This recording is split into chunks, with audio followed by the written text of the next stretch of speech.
Okay, so in this video, we are going to focus on discussing how to impact your client or your customer's emotions. Okay, so if you think buying is not an emotional experience, you're crazy. You're very mistaken in that. Every word in sales copy is amplified when it triggers an emotional response, and it can be the difference between copy that excites the imagination of the potential buyer and that which deadens it. When you engage the buyer's imagination, they can even begin to imagine what it's like to own the product you are selling, and it stirs up the flames of desire for possessing it. It is true that if you want to sell by impacting the emotions of your potential buyer, even though you know that the final decision may be justified through logic. The initial way to get by the mind that will think up all sorts of objections to the sale is to appeal to the emotions. So, what's the strategical plan behind this? When you're advertising your product or services, you will want to pay close attention to the words you choose. Words are powerful tools, and they can frame a way a person perceives not only the value of your product, but also the experience of possible ownership. Remember, words mean things. Words tell stories that inform your readers about how this product or service solves a problem for some other buyer. Stories can pull a buyer into identifying with the other buyers and help them to visualize their own problems being solved, their lives getting easier or better for having made the purchase. You'll want to pick words that not only tell a vivid story, however, you will want to also, use words that influence the buyer's feelings and gives them favorable impressions. It's really not that hard to do. People have a variety of automatic emotional responses to different words. All you have to do is find out which words create the best results and implement them in your sales copy. You want to create a sales environment that puts people into an emotional mindset. Why? The simple reason is to bypass the logic mind long enough to make the sale. Sure, the final decision to buy will need to be justified with solid benefits, but that's not typically the reason a person ends up making this decision to buy. They may not even be aware that many of their buying decisions are based on how they feel about a product rather than what they think about it. People actually feel thrills when they buy, and that thrill acts as a beacon to get them to buy again. Yet, when they're asked why they buy a particular product, they don't talk about how they feel. That's rather personal. Instead, they list the benefits. That's because when people are asked to justify a purchase, the mind automatically kicks in. Even if, they made the decision based solely on how they felt at the time of the purchase. So, what are the psychological triggers here? The brain has two halves, and one deals with logic and the other is more intuitive and feeling. The two halves generally don't communicate at the same time in most people. If you have very strong emotions, your reason is usually blocked from functioning at its highest potential level, and vice versa. This can be really useful information in your marketing efforts because if you can get someone to get emotional about your products, you can sell without even really having to work too hard at it. Not only that, but once an impression is made on the emotional mind, it tends to have a longer memory than a logical mind. It's even well known that feelings can be associated to various stimuli that bring back powerful memories, complete with emotions, sometimes just by smelling something that reminds you of your childhood. Words aren't just letters strung together that have a logical meaning. They also have a personal meaning. If you can tap into the emotional intelligence and bypass the logic critic most people have standing ready to say no, you will find that you can sell things much faster and retain customers with a higher sense of satisfaction after that sale. You don't just have to focus on invoking pleasant emotions, because negative emotions can also be powerful motivators to close a sale. Think of people who are in the market to buy GPS systems for their cars. Why would they want to buy that? On an emotional basis, they may be trying to avoid getting lost. So the feeling you want to invoke is precisely that confused and lost feeling that they dread, and then offer the GPS system as a solution to never having to feel that way again. So how do you implement this effectively? The way to implement this strategy is to start making a list of alternative, emotion-packed words that influence your potential buyer in a subtle but powerful way. Review your copy for opportunities where you can reach out and literally touch the buyer and comfort or assure them that they are making the right decision to buy. One word that is very powerful and should be used more in copy is the word invest instead of buy. When you buy something, it almost has the connotation of being taken for a ride. For instance, when you buy into something, it means you've been convinced. Maybe even despite your feelings, it may not be such a good idea. However, the word invest has the opposite feeling. It gives you a feeling of security and reaping returns. Even if you don't have a logic of explanation for why that's so, it's just a good investment. People in the real estate industry are, masters at this game. When a house is small, they call it cozy. When the walls are painted in odd colors, they call it custom paint. If it's falling apart at the seams, they call it handyman special. These are, euphemisms that don't completely hide the meaning, but reframe it to show off the positive aspects of it.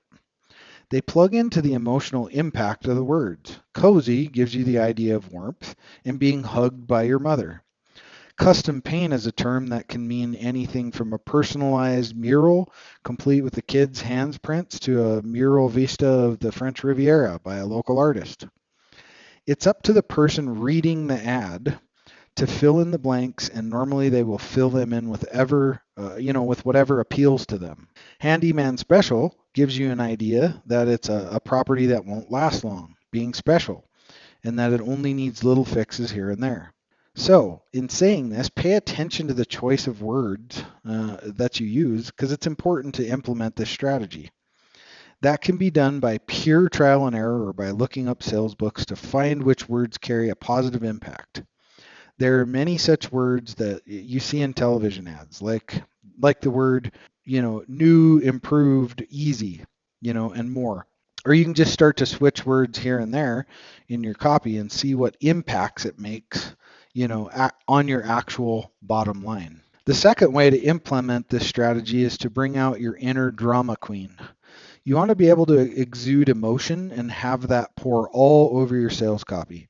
Try to write up an offer that really engages someone on an emotional level. Use it in your sales presentations by trying to bring, in an emotional content that, people can quickly identify with and then use to manipulate people into, the frame of mind that makes them buy. Especially, you want to focus on framing the benefits in an emotional framework. This will help your buyer begin to imagine and experience your product more in their feelings. Try to describe the product in emotional language that triggers people into associations that are positive for them. This is the same idea that real estate people use when they advise you to bake cookies or simmer, cinnamon sticks in the house before you show it.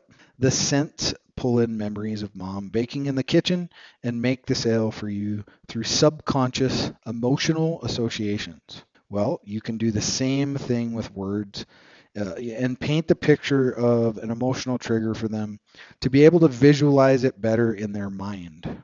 Obviously, depending on your demographics, the emotional triggers for one group may be different from another.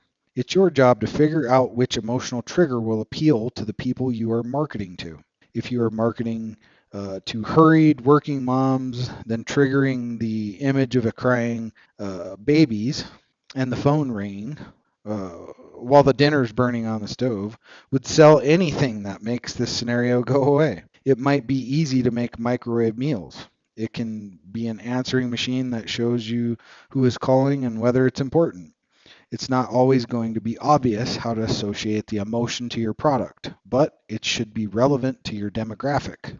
If you were to use that same imagery to try to sell microwave meals for single professionals, they would not relate to it, even if the microwave meal might appeal to them if it had, been framed differently. Do you see how the emotion is triggered specifically by the advertising and the target audience? For some, the emotional trigger will strike them right where they live.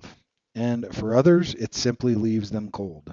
You have to know who you are marketing to understand how to trigger the emotions that you want to associate with your advertising copy. Some emotions are universal because they relate to our childhood. We all equate home with a feeling of security, which is good for the real estate market. We all want to feel included and accepted by our family and friends. We all want to feel we are achieving or accomplishing something we can feel proud of. These types of emotions can also be used to mine a larger audience when you are unsure of your demographic. But the more targeted your emotional marketing campaign, the greater the possibility, that it will be a stronger influence to trigger buying behavior. So, how do you time this strategy? The time to use this strategy is when you first are presenting the product to the public or, a website visitor or a store visitor. Don't wait to start, bringing some familiarity to the product that the person can begin to identify with it as the solution to their problem. Try to engage all the senses so that they can begin to tie into the sensual aspect of the product. This will lead to the emotional part of their brain and bring forth associated positive memories. Once that first impression is made in the emotional part of the brain, it will be very hard to shake later on. That's part of the reason that many expert salespeople will actually take a sample with them to a presentation, something their potential buyer can touch and experience. It appeals to the emotional side of the human being and gets them to start imagining what it would be like to own the regular product all to themselves. Think of how car manufacturers present their advertising for cars. They typically show a convertible car winding down a stunning coastal highway, sea breeze flying through the driver's hair as the sun beats down on dazzling water and sand. You can practically smell the salt air and taste the spray of the seawater in your mouth, and that's the point. They invoke the emotional response by getting you to imagine buying the car. You then become that person with the perfect life that has the wind whipping through, your hair in a breezy, freeing experience while everyone else is stuck in a cubicle hard at work. It's really quite amusing when we analyze, how easily our emotions are manipulated, but that's really the case. There are certain desires that most human beings will do anything to experience: love, freedom, joy, and success. Tie those emotions to your product, and you got a 100% winner. You look at most sales teams. Most sales teams out there, they really, really play on emotion. Emotion is a key factor in the sales arena. It's emotion then pinned with logic at some point. But taking people through that, that emotional roller coaster in the sales game for sure, which there's some training on sales in this courseware. Uh, but it's a huge factor in being able to close sales from a sales aspect if you have high ticket items to sell. So anyway, impacting people's emotions will greatly help you sell your product or service, and be able to sell them in more volume. And this applies to any business model. Doesn't matter what that business model is. It's a sale is a sale is a sale, and we always have to be able to impact the emotions of our client. All right, that's it for this lesson. We'll see you on the next video.